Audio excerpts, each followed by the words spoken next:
Quem é Amanda Souza? Quem é Amanda Souza? Amanda Souza é uma mulher sonhadora, primeiro de tudo, né?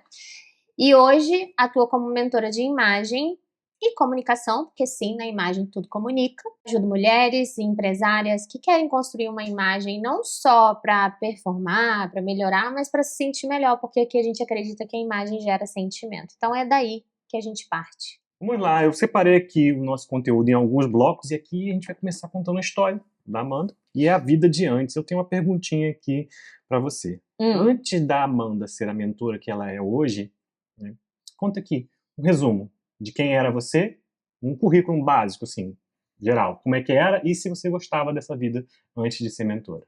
Ah, sim. Antes de ser mentora, eu era administradora. Sim. Trabalhava na Petrobras, né? Um ambiente completamente corporativo. E antes de ser mãe, eu queria ser executiva, né? Achava lindo, maravilhoso. Queria me vestir de tailleur, é claro, né? Como é que era isso? Eu achava maravilhoso. Sério, gente. Era a história do tailleur, né? Aquela imagem de executiva. Aí até que nós, né, casamos, aí veio a maternidade e eu falei, não é isso aqui que eu quero pra mim. E aí eu deixei aquela versão pra me tornar mãe 100%, até começar um processo, né, que é o que eu faço hoje, que foi um processo de... Você tá muito acelerada. Eu vou perguntar uma coisinha aqui antes. Lá Ai, na meu época que Deus. você queria ser a executiva, de onde vinha esse fascínio aí pela moda, pelo vestir? De onde vinha? Era revista? Era algum modelo de vida? Alguma pessoa que você conhecia? Então, eu tinha, obviamente, né, eu pelo menos via na televisão, essas coisas. Eu tenho uma tia que sempre se vestiu muito bem, então ela também olhava assim pra ela e falava, um dia quero ser assim. E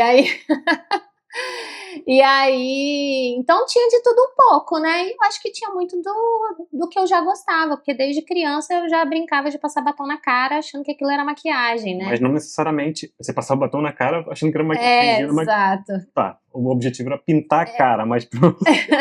Tá. A história da executiva vinha desde a infância ou era outra coisa?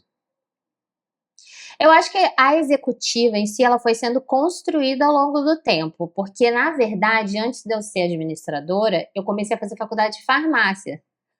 Tudo a ver, né? Corta, isso é pra Só pra que outro. não. Então, eu penso que depois, quando eu decidi fazer administração, que eu vislumbrei essa possibilidade. O que eu posso fazer como administradora, né? Como eu posso atuar como administradora? E aí sim, essa ideia da executiva foi sendo construída. Entendi. Tá bom.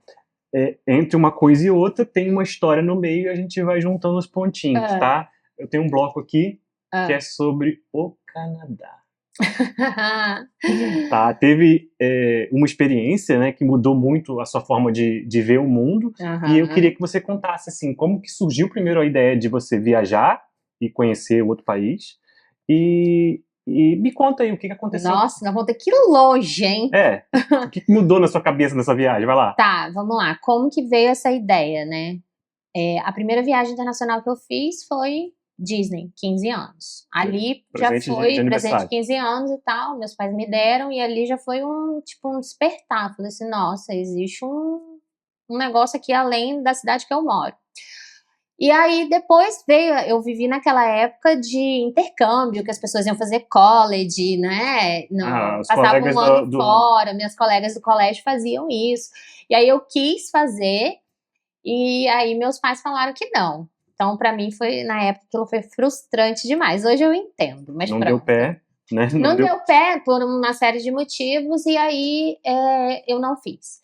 Quando eu comecei a trabalhar no meu primeiro emprego, eu falei pro meu pai, né? Eu falei, pai, eu queria muito fazer um intercâmbio e tal, mas eu já não tinha mais idade para fazer o tal do college. Eu falei, então o que me resta nas minhas primeiras férias, eu vou passar um mês no Canadá para estudar inglês. E, óbvio, meus pais me apoiaram nessa jornada aí, então eu juntava o dinheiro do trabalho, mas eles também lá, juntando junto comigo, né? Fazendo a parte que eu não dava conta. E aí sim, aí eu fui. Aí quando eu fui pro Canadá... Era um mês de curso de inglês? Mês. Era assim, gente, eu entrava de férias segunda-feira, eu viajei no sábado anterior. E aí eu voltava de férias na segunda e eu cheguei sábado. Então foi bem, tipo... 30 dias lá. 30 dias. Obviamente que eu não queria voltar, né? Não, é óbvio que a pessoa não queria voltar. Você vai para o intercâmbio, você tem que voltar para casa. Olha só, você tem 2 filhos, você manda para o intercâmbio e não quer voltar. Então, eu vou entender se eles viverem isso, né? Mas pronto, faltando uma semana para eu voltar para o Brasil, eu liguei pro meu pai chorando: "Ô pai, por favor", com 20 anos. "Eu não quero voltar pro Brasil, eu quero morar aqui e tal", enfim. E por quê, né? Porque lá eu descobri que o mundo era muito grande para eu viver em um lugar só. Essa é a verdade. Então eu voltei de lá encantadíssima e decidida a morar fora do Brasil. Esse foi o fato. Certo. Aí vem uma pergunta que eu coloquei aqui na pauta, que foi como que foi ficar pensando nessa ideia de morar fora e adiar esse plano por 13 anos? Foi você na minha vida, né? O culpado. Ué, então, aí foi isso, né? Porque eu voltei, meses depois, eu e o Anderson, a gente se reencontrou, começamos a namorar e pronto, cá estamos quase 20 anos juntos, né? E foram 13 anos porque eu queria sair e ele não queria. Eu queria mudar da cidade que a gente morava, que era Macaé, e ele não queria. E óbvio, né, gente, eu entre sair sozinha e continuar com ele, eu escolhi ficar com ele. Então eu fui cedendo, né? Guardei aquele sonho ali e falei, um dia vai rolar. Porque se eu tenho muito esse desejo no meu coração, é porque é possível de se realizar. E aí pronto, depois desses 13 anos, chegou o momento que a gente veio viver essa experiência fora do Brasil. Sim. E assim, você falou uma coisa que eu acho que é muito importante, quando tem um desejo no coração, você pensa que aquilo pode ser realizável, né? Só que a gente tinha que traçar algum plano, ter alguns pontos de família e pessoalmente que precisavam ser amadurecidos para poder conseguir fazer, né? Porque o sonho da menina lá de 20 anos era meio que loucura. Não tem nada, não tem... Não tem passarinho para dar comida. Exatamente isso que eu falo. Não tem passarinho para dar comida, então vamos viver aqui. Né, vive, faz qualquer coisa, né? Você imaginou pegar qualquer serviço. Trabalhar num café, eu pensei isso, vou trabalhar num café, vou fazer qualquer coisa, sim, né? Mas pronto. Bom, isso aí não funcionava pra menina, poderia funcionar pra menina de 20 anos. Tô botando menina porque... Sim, porque era uma menina mesmo. Era uma ocasião. A maioria das pessoas com 20 não tem a maturidade que a gente tem hoje com 40. Mas... 41. A maioria não, né? Afirmo categoricamente que ninguém com 20 tem a mesma maturidade que a pessoa de 40. Alguém de 40 anos que não amadureceu, deixa pra próxima. Pode ficar, mas você estava lá com esse dilema, só que aí veio a construção da família, até que a gente construiu nossa família. Sim. Desenvolvemos ali nossas características pessoais e teve uma mudança de estrutura de vida, vamos falar assim, dentro do próprio país, que a gente saiu da nossa cidade, do interior do Rio, de Macaé, Rio de Janeiro, para morar em Balneário Camboriú, que é no sul, que era outra estrutura, outra cultura totalmente diferente. Coisa. Né? Isso aí foi... Foi uma escola pra gente poder fazer o que a gente faz hoje. A verdade é essa, né? Beleza. Aí agora, nessa sessão, a gente tem a família construída, uma vida estruturada e uma mudança dentro do próprio país. Eu te pergunto, como é que estava seu armário naquela época? Uma bagunça. Você comprava muito? Eu comprava muito. E foi justamente, né, toda essa mudança para Balneário que proporcionou tudo que a gente faz hoje, né? A nível de desenvolvimento profissional, de maturidade, de família e tudo mais. Então, nessa época, eu comecei a ter... Na verdade, era assim, né? A gente morava em Macaé. Macaé é uma cidade de empresas, petróleo, né? Industrial. Portuária, vamos dizer assim. Isso. E não se falava de beleza, museu, maquiagem, imagem, nada disso. Corta aqui, gente. Nós estamos falando de 2010 até 2013, isso. Por aí. Hoje a realidade é outra. A realidade é outra, exato. Naquela época não se falava, né? Então, era tudo petróleo. Tudo era petróleo. Então, todas as formações, os cursos livres, tudo era voltado para a área do petróleo. E aí eu já tinha esse desejo de fazer curso de maquiagem, mas obviamente, né, pelo cenário eu não conseguia fazer. Quando a gente mudou para Balneário, eu despertei para isso e falei, bom, aqui tem um negócio diferente, e fui atrás. Aí tinha envolvido compras de roupas, compras de maquiagens. Isso, aí nessa época eu era extremamente consumista. Por quê? Porque eu achava que a solução da maquiagem que não ficava boa era o próximo produto. O problema era a marca do produto, não a técnica, entendeu? E aí, a mesma coisa, a roupa. Eu achava que a solução estava na próxima compra. Então, quando eu abri o armário, que não tinha nada para vestir, embora eu tivesse 5 portas, eu pensava assim, preciso comprar roupa? Não tenho roupa? Preciso de uma combinação. Então, eu era muito consumista nessa época e, claro, eu não tinha noção nenhuma de estilo e eu me vestia cada dia de um jeito. Sim, entendi. E teve, assim, um dia que a sua professora de maquiagem, que virou sua amiga, ela frequentava a nossa casa. Verdade. Ela te deu um toque e no dia você ficou um pouco brava. Como é que foi isso? Conta aí, mano. Toque. Ela é uma pessoa maravilhosa, mas pronto, extremamente sincera e direta. E ela não poupou as palavras e ela falou assim, meu Deus, você é muito confusa, você não sabe o que você quer, você cada dia tá de um jeito. E ela, além de professora de maquiagem, também é estilista, né? Trabalhava com moda e tudo mais. E aí eu, obviamente, gente, quando uma pessoa que sabe mais que você te dá um puxãozinho, um conselho, conselho, se você tem humildade, você vai querer saber mais. E aí eu fui lá e falei com ela, me conta mais aqui, me explica como é que é isso. E aí a gente fez um combinado e ela foi mexer no meu armário pra me explicar na prática a doideira que eu tava vivendo. Tá, tem uma coisa que eu botei aqui nas perguntas que eu não sei qual que foi não lembro mesmo, honestamente não lembro. Qual que foi o gap entre o toque que ela te deu e ela ir lá visitar? Foi muito rápido. Foi muito rápido, né? Foi na hora muito que ela, rápido. Aí vem aquela questão de ter o coração treinável e abrir, que você falou agora há pouco, né? Sobre a humildade, né? Foi rápido porque, na verdade, eu já tinha despertado pra isso, né? Por que eu despertei pra isso? Porque quando a gente vai estudar maquiagem, a gente estuda beleza, proporção, harmonia, cores. E aí uma coisa vai puxando a outra. Porque a imagem não é uma coisa isolada, não é só o cabelo, não é só a maquiagem, é um conjunto. Então ali eu entendi que a minha imagem também estava cagada. Ela tava medindo palavras, mas vai lá, sem filtro, mano, sem filtro. O objetivo aqui, olha só, gente, o que ela falou aqui que é importante pra toda a gente entender, que quando eu perguntei o gap entre alguém com know-how, falar pra ela que tinha um problema e ela decidir fazer, ela falou que foi rápido, questão de semanas, talvez. As pessoas não podem adiar, aliás, não é que não podem, né? Não devem. Quanto mais ela adia, mais ela sofre. Total. Então, assim, se o seu caso foi rápido, aí ela foi lá pra casa, né? Foi lá em casa. E do armário de 6 portas, coitada que tinha uma, com as coisinhas dele lá, tudo juntinho, e ela tinha as outras 5. O que aconteceu lá? Na limpeza do armário, a conversa com ela, o que aconteceu? O que saiu, o que ficou? Foi um choque de realidade, assim. A verdade é essa.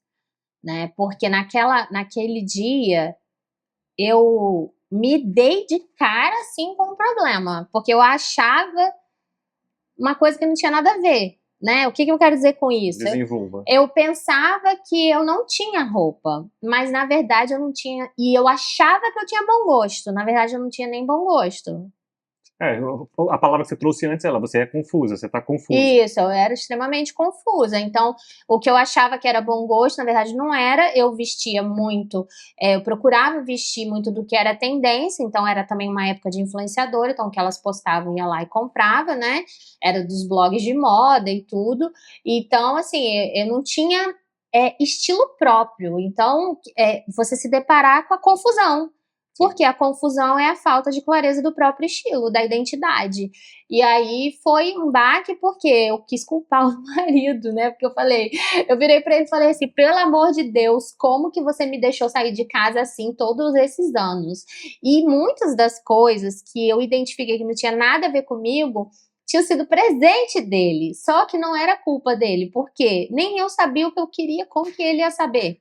Sim, mas no fundo eu também comprava pela mesma influência, né? Exato. É uma promoção, era algo que você usou uma coisa do tipo, falou assim, vou comprar outra coisa desse tipo que ela comprou pra poder agradar, né? Porque a gente quer isso.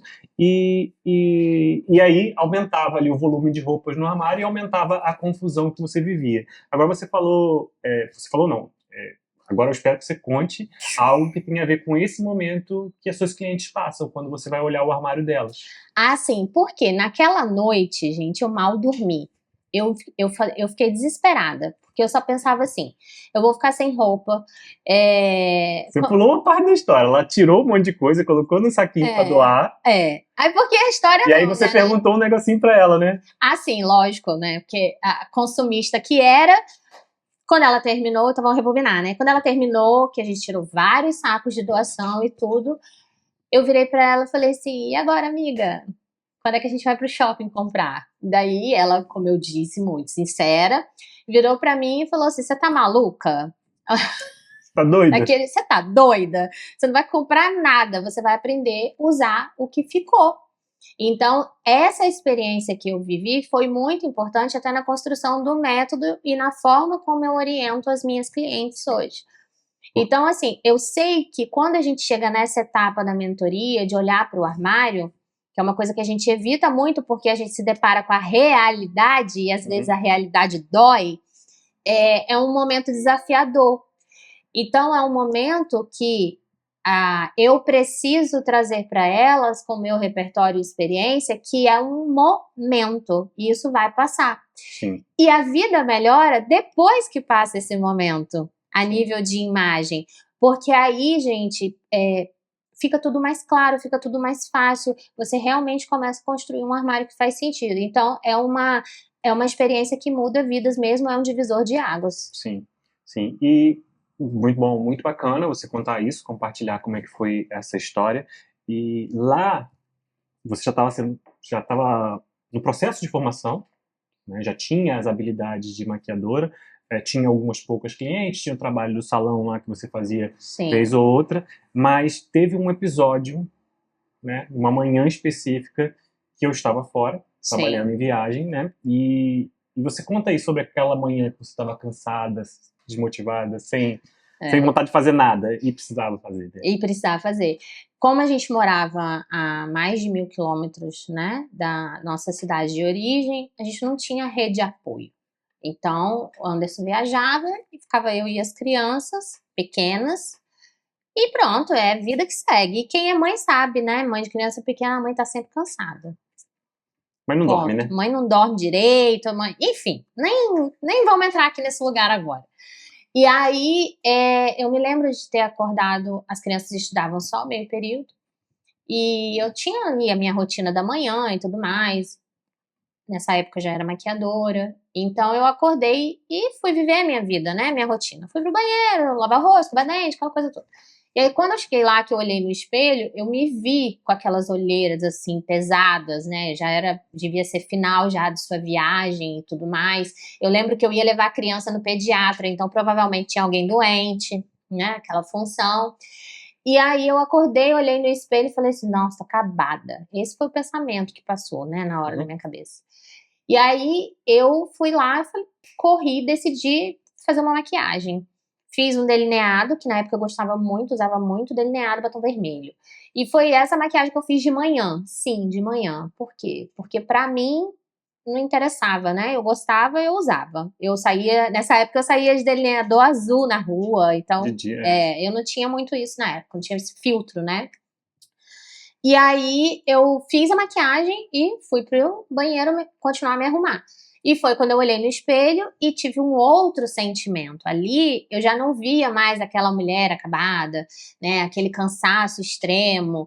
Então eu vi como se fosse uma energia a mais, sabe? Assim, um recarregar de baterias, assim, para viver o dia. Não que o cansaço físico tivesse ido embora, mas eu acho que de alguma forma ali naquela época, né, eu não entendi muito bem, mas o meu cérebro, né, mandou uma mensagem e falou assim, filha, vai. E como aí... se fosse um hack mental, né? Exato. Então, ali naquele dia, eu entendi a importância da imagem, do autocuidado, da autoestima, da gente fazer por nós. Né? Porque ali eu não estava fazendo para parecer bonita, para sair na rua, para ir a evento, para fazer nada. Eu estava fazendo pura e simplesmente por mim. Perfeito, perfeito. E isso gerou o nosso mantra, que é a imagem gera sentimento. E aí vem uma pergunta que eu anotei aqui, né? Hoje em dia, quando você se olha no espelho, tem alguma declaração que você recomenda? Eu gosto de... Não tem uma declaração. Assim, eu tô rindo, gente, porque... eu não sou muito essa pessoa de ficar pensando nisso, né? Eu olho no espelho e quando eu gosto do que eu vejo, eu falo assim, nossa, eu tô muito maravilhosa hoje. Então, é muito por aí, né? Se eu não estou me sentindo maravilhosa, o que eu faço? Eu vou lá e troco de roupa. Às vezes eu troco um acessório, às vezes eu troco um batom, mas o objetivo é que eu olhe no espelho e pense isso, né? Nossa, eu tô muito maravilhosa, e sinta isso, né? Que eu tô muito bonita, algo nesse sentido. Sim, e no nosso desenvolvimento de marca, a gente já falou várias vezes em brainstorms aqui internos, né, que isso acontece em vários momentos na vida da mulher. Seja no dia de noiva, seja no dia que corta o cabelo, seja no dia que faz uma pintura diferente no cabelo, quando compra uma joia, uma roupa nova, isso sempre acontece, porque a imagem gera sentimento. Sim. E aí, manipular isso é muito interessante, essa forma como você... Não, e sabe o que você tá falando? Eu lembrei de uma situação no casamento do meu irmão. Certo. E aí, o que acontece? Naquele casamento, né, a gente contratou uma maquiadora, eu fui no salão e foi a primeira maquiagem que eu fiz, assim, que eu olhei e eu falei, que incrível. Foi muito assim, eu não sei explicar. E aí, depois, né, veio uma frase do Torquato que eu gosto muito, que é, eu sei que eu tive sucesso como profissional quando a mulher se olha no espelho e se reconhece, e gosta do que vê. Ela tá falando do Fernando Torquato, maquiador das estrelas, famoso. Isso. Que deu um workshop pra você, né? Exato, que eu tive a oportunidade de participar, né? Então, no casamento do meu irmão, nessa maquiadora, ela conseguiu isso. E quando eu vivi aquele momento que eu olhei no espelho e vi aquela maquiagem, eu me vi. Porque as pessoas usavam muito uma maquiagem de transformação, de contorno, e eu nunca gostei daquilo, porque pra mim era uma transformação, era como se eu dissesse assim, eu não quero ser assim, quero ser daquele outro jeito. E eu sempre gostei de quem eu sou, né, de quem eu fui. E aí eu não queria mudar a minha aparência, eu queria era tirar as imperfeições, as manchas, os melasmas da vida, essas coisas. Então ela conseguiu fazer uma maquiagem leve, sem ser transformadora, mas talvez a palavra que me veio aqui agora foi reveladora. Então foi uma maquiagem que me marcou muito. E eu acho que isso molda mesmo o seu trabalho, de revelar a essência da mulher através do seu trabalho que você faz com uma imagem como um todo. Você consegue citar a frase exatamente do Fernando Torquato? Eu não tenho 100% de certeza, mas o que está na minha memória é isso, né? Eu sei que eu fui um bom profissional quando eu termino a maquiagem, a mulher se olha no espelho e ela se reconhece. Ela gosta do que vê. E não se questiona quem é essa mulher, né?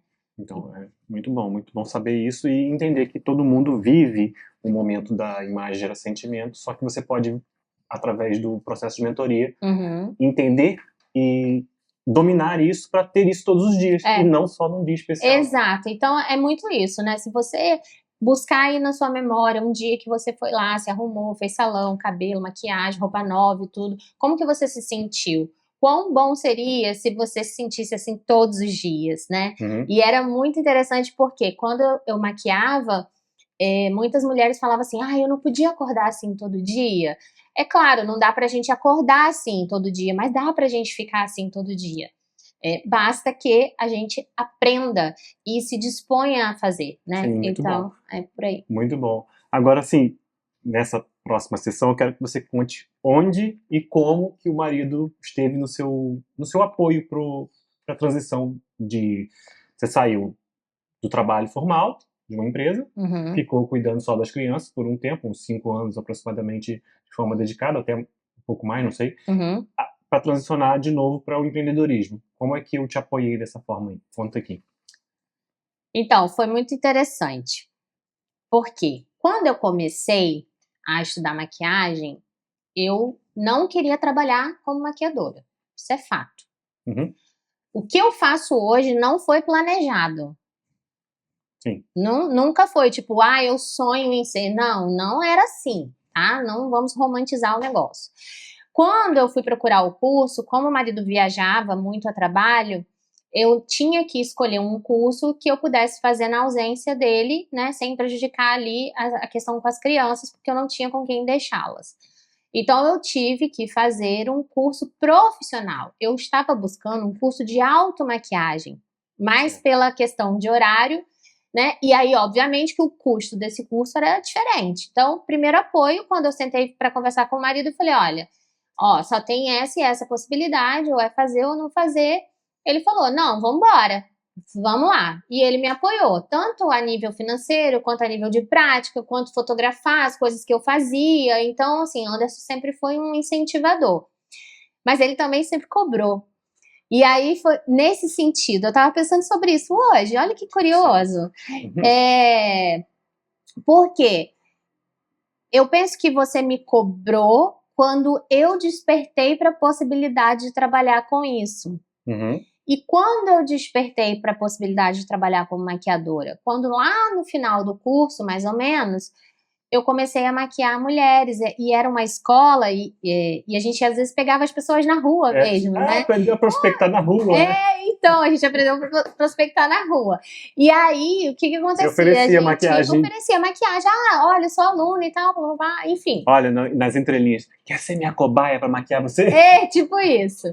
E eu me lembro muito, assim, da primeira mulher que eu maquiei, e quando ela se olhou no espelho, eu pensei, tem algo a mais aí.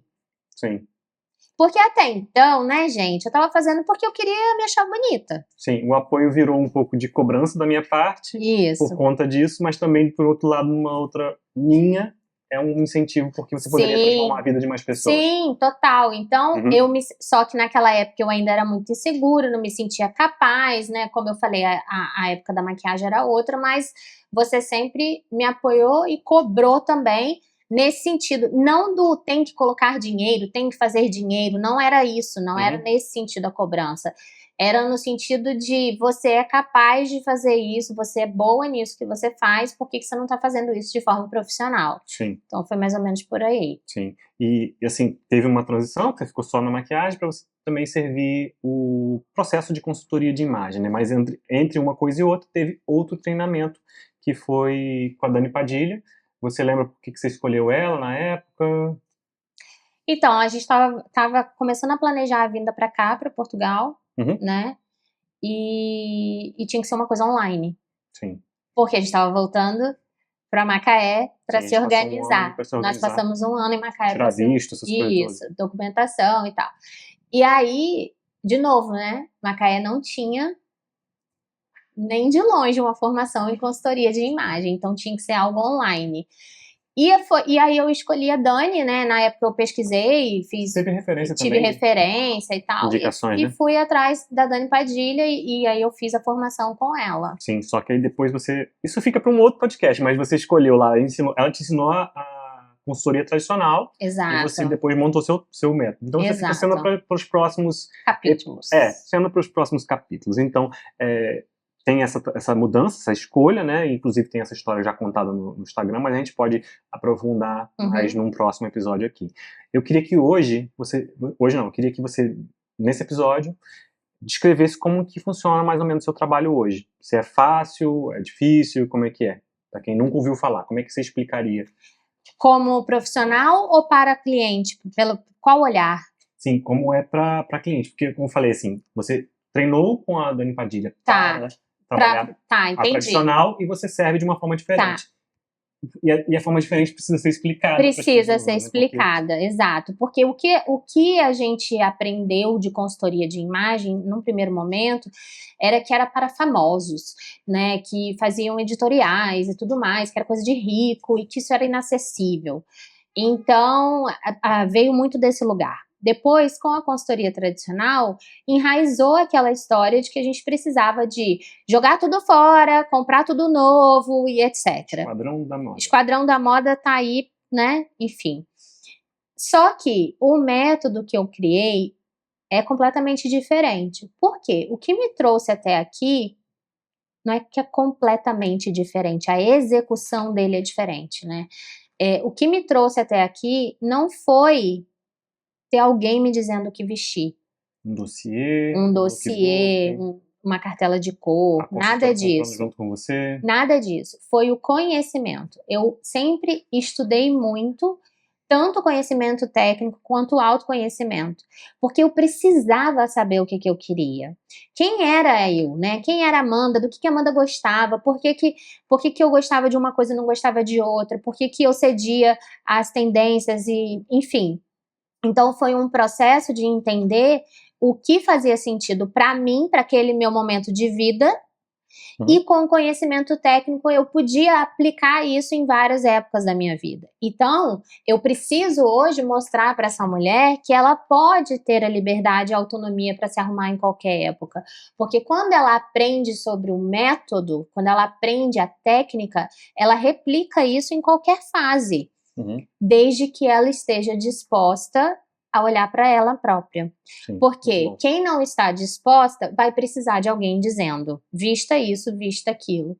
E aí, cabe aqui a reflexão, né? Você está se vestindo do que você gosta ou do que as pessoas acham que você deveria se vestir? Sim, sim. Às vezes pode existir uma consultora muito sensível que consiga a todo tempo estar buscando a essência da pessoa para colocar ali o que ela vai comprar, mas às vezes ela tem tantos clientes que não consegue dar conta, e aí ela só vai oferecer o que está no mercado, o que está em alta e tudo mais. Exato. Muito bom, muito bacana, mostra bastante o diferencial.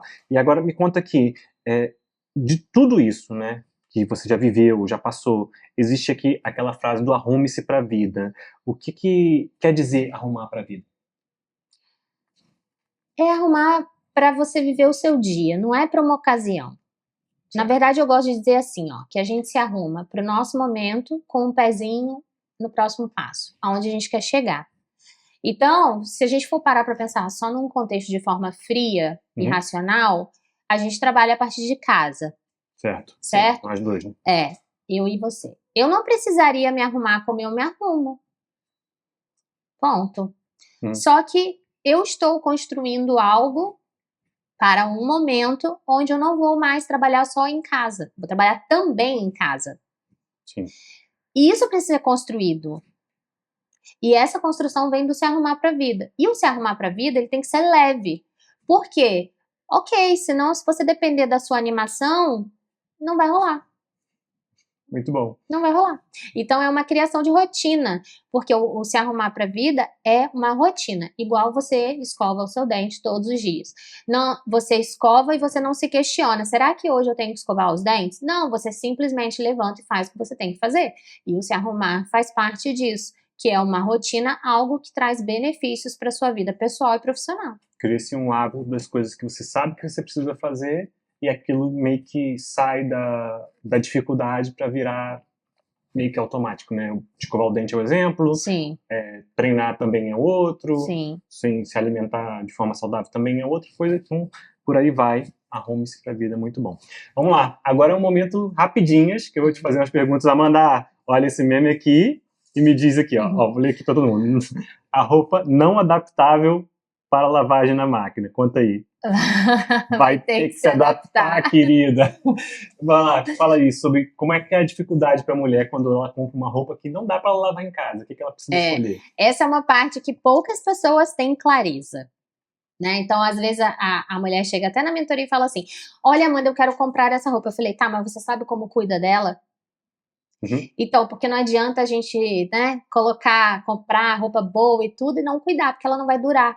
Então, gente, não gosta de passar roupa? Tá bom, não passe, tem um custo isso. Não quer lavar roupa, comprar roupa que tem que ser lavada na mão ou numa lavanderia? Tem um custo para isso, e o custo não tô falando financeiro. Sim. Então, faz parte do crescimento da sua imagem, da lapidação da sua imagem, da elegância da sua imagem, que você tenha que fazer um esforço, né? Não dá pra fazer igual a Barbie e falar, vai ter que se adaptar e taca na máquina que vai estragar a roupa. Vai estragar, não vai dar certo. Não vai dar roupa. E quem tá só ouvindo precisa ir ver isso publicado no YouTube, né? Então a gente tem aqui a plataforma do podcast que tá rodando no Apple Podcast, no Spotify. Você pode avaliar aqui esse episódio, coloca lá que vai ajudar a gente a chegar a mais pessoas, e também pode assistir no YouTube e deixar seu comentário lá sobre tudo que você estiver vendo aqui, tá? Mais uma perguntinha. Amanda! Fala, marido. Conteúdo bom se salva com uma imagem ruim? Ai, gente, não é uma coisa ou outra, né? Não pode ser assim, não. Tem que ser as duas coisas. Sim, um conteúdo e a imagem. Porque não adianta a imagem para uma pessoa sem conteúdo, e não adianta uma pessoa com muito conteúdo sem uma imagem que a projete, né? Que leve a mensagem dela mais longe. Então, a imagem também tem esse papel de fazer você ser vista, percebida como a pessoa competente que você é. E tem uma frase que uma vez eu escutei do do Wendel Carvalho, que se aplica a isso, né? Se eu falar errado, você me corrige aqui, marido, mas é mais ou menos assim. Vamos ver se eu lembro, né? Para mim, uma mulher que tem competência e muito conteúdo e não cuida da imagem, ela é um pote de ouro no fundo do mar. Sim. Né, que ele fala muito... É uma moeda de ouro no fundo do oceano, é um tesouro escondido, vamos lá. Exato, esse é o contexto, você entendeu, né? Então, a imagem vem para isso também, é para você ser vista, para você chegar mais longe, e quando a gente tem algo realmente valioso para entregar para as pessoas, a gente tem obrigação de fazer o que precisa ser feito para essa mensagem chegar mais longe. Sim, e tem gente que tem muito resultado sem cuidar da imagem. Certo? Verdade. Verdade. Aí fica a pergunta. E se ela tivesse cuidado da imagem, onde ela teria chegado? Sim, fica aí um ponto de reflexão, né? Exato. Vamos lá, manda mais uma perguntinha. Fala, Maria. Uma mulher que se prioriza, ela conquista o quê? O que ela quiser. Desenvolva. O que ela quiser. Porque uma mulher que se prioriza, ela entende o próprio valor do tempo, do conhecimento dela, de tudo que envolve os desejos, as vontades, o que ela vai dizer sim, o que ela vai dizer não. Então, qual que é o limite para essa mulher? A própria capacidade que ela tem de sonhar e de desejar algo. Então, porque ela consegue confiar na competência dela e na capacidade dela realizar. Começa com ela se priorizando. Então. Exatamente. Muito bom, muito bom. A última perguntinha antes do fechamento. Fala aí 3 tipos de terceira peça que você recomenda para toda mulher. Lá vem ele com essas perguntas para toda mulher. Isso não existe, né? Mas vamos lá. Vamos tentar aqui para a maioria das mulheres. Vai funcionar? Vai funcionar. Terceira peça, a gente está falando de blazer, de colete e de uma jaqueta de couro. Sim. Tá? Aí depois a gente teria que aprofundar, porque aqui a gente tem que pensar no que faz sentido para estilo, comunicação e tudo mais, mas a nível de macro, assim, são 3 peças que vão favorecer muito a um grupo grande de mulheres. Sim, e muito bom, muito bom. Para a gente encerrar aqui, né, aquela frase que você falou do Torquato é muito interessante, né? O trabalho fica bem feito quando você consegue fazer com que a pessoa se enxergue, é isso aí eu vejo para vários tipos de trabalho, né? Não adianta... a gente já teve esse problema na nossa criação de conteúdo, que eu criava o conteúdo para você com a minha cara. Os conteúdos tinham um cara muito criativo e não funcionava, até que a gente resolveu alinhar esse tipo de coisa. Então, isso é muito legal. Agora, o que você espera que a gente vai falar aí nos próximos episódios desse podcast? Meu Deus, não faço ideia. Gente, ele que me convidou para isso, eu só sentei aqui e hablei, e falei. Porque o que eu espero, de verdade, que contribua, né? Porque às vezes tem uma reflexão que eu sempre trago, que é a questão da história. E isso a gente precisa se policiar, porque a gente tende a sabotar. Então, a nossa história, ela tem muito valor. A nossa história foi o que nos trouxe aqui. Então, toda a criação do método, a vida que a gente tem hoje, né? Estar morando em Portugal e tudo, faz parte de uma história que vocês conheceram um pouquinho hoje. Sim. Então, a gente precisa falar da nossa história não como uma forma de egoísmo, de ficar se gabando, não. Mas de mostrar que é possível. Então, para mim, estar aqui hoje, eu digo, eu estou vivendo um sonho que eu realizei, né? Que eu idealizei lá atrás. Então, eu espero aqui com o podcast, com esse novo formato, que de alguma forma você saia daqui com pelo menos uma coisa que tenha feito sentido para você e que você possa aplicar e ter resultado. Entende? Se você sair daqui com uma, não precisa 2, 3, 10, não importa. Se você sair com uma e colocar essa uma em prática, para mim já valeu a pena. Muito bom, muito bom. A gente encerra aqui esse episódio, né, com muito gosto, eu gostei de fazer, acho que você gostou também. Eu achei interessante.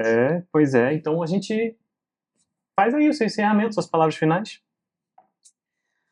Bom, seja muito bem-vindo a esse primeiro episódio.